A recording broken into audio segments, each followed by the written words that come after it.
ক্লাসটা তার চিরকালীন, আর সেটা এতটাই উঁচুতে যে বেশ খানিকটা সময় মাঠের বাইরে থাকলেও তাতে মরিচা ধরে না।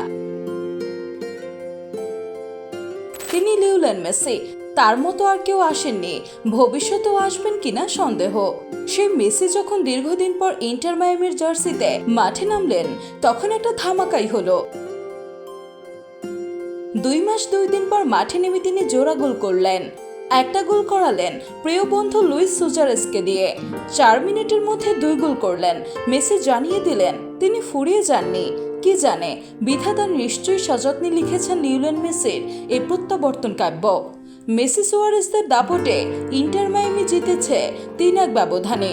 28 ম্যাচে 19 জয় ও 5 ড্রয়ে 62 পয়েন্ট নিয়ে শীর্ষেই আছে ইন্টার মায়ামি। গেল 16 জন ফিলাডেলফিয়ার বিপক্ষে খেলতে নেমেছিল ইন্টার মায়ামি। লিওনেল মেসি তখন কোপা আমেরিকায় খেলতে জাতীয় দলের সঙ্গে ব্যস্ত। এরপর তার টানা দ্বিতীয় কোপা আমেরিকা জয় আসে গেল 15 জুলাই। ফাইনালে চোটে পড়লেও মাঠের বাইরে থেকে দলের জয় দেখেন। পুরো ম্যাচ খেলতে পারেননি তিনি, সেদিনই সর্বশেষ তিনি মাঠে নামেন। এরূপ চোট কাটিয়ে দীর্ঘ 2 মাসেরও বেশি সময় পর ক্লাবের হয়ে খেলতে নেমে ঝলক দেখিয়েছেন এই 36 বছর বয়সী এই সুপারস্টার। ক্যারিয়ারের শেষ পর্যায়ে চলে আসলেও গোলের মিছিলে লিওনেল মেসি আছে আজও সবার প্রথম দিকেই। আমেরিকার মেজর সকার লিগের এই মৌসুমে 13 ম্যাচে মেসি 14টি গোল করেছেন। মেজর লিগে নিজের প্রথম 19 ম্যাচেই লিওনেল মেসি 15টি গোল ও 16টি অ্যাসিস্ট করেছেন। এখানে মেসি আছেন সবার আগে।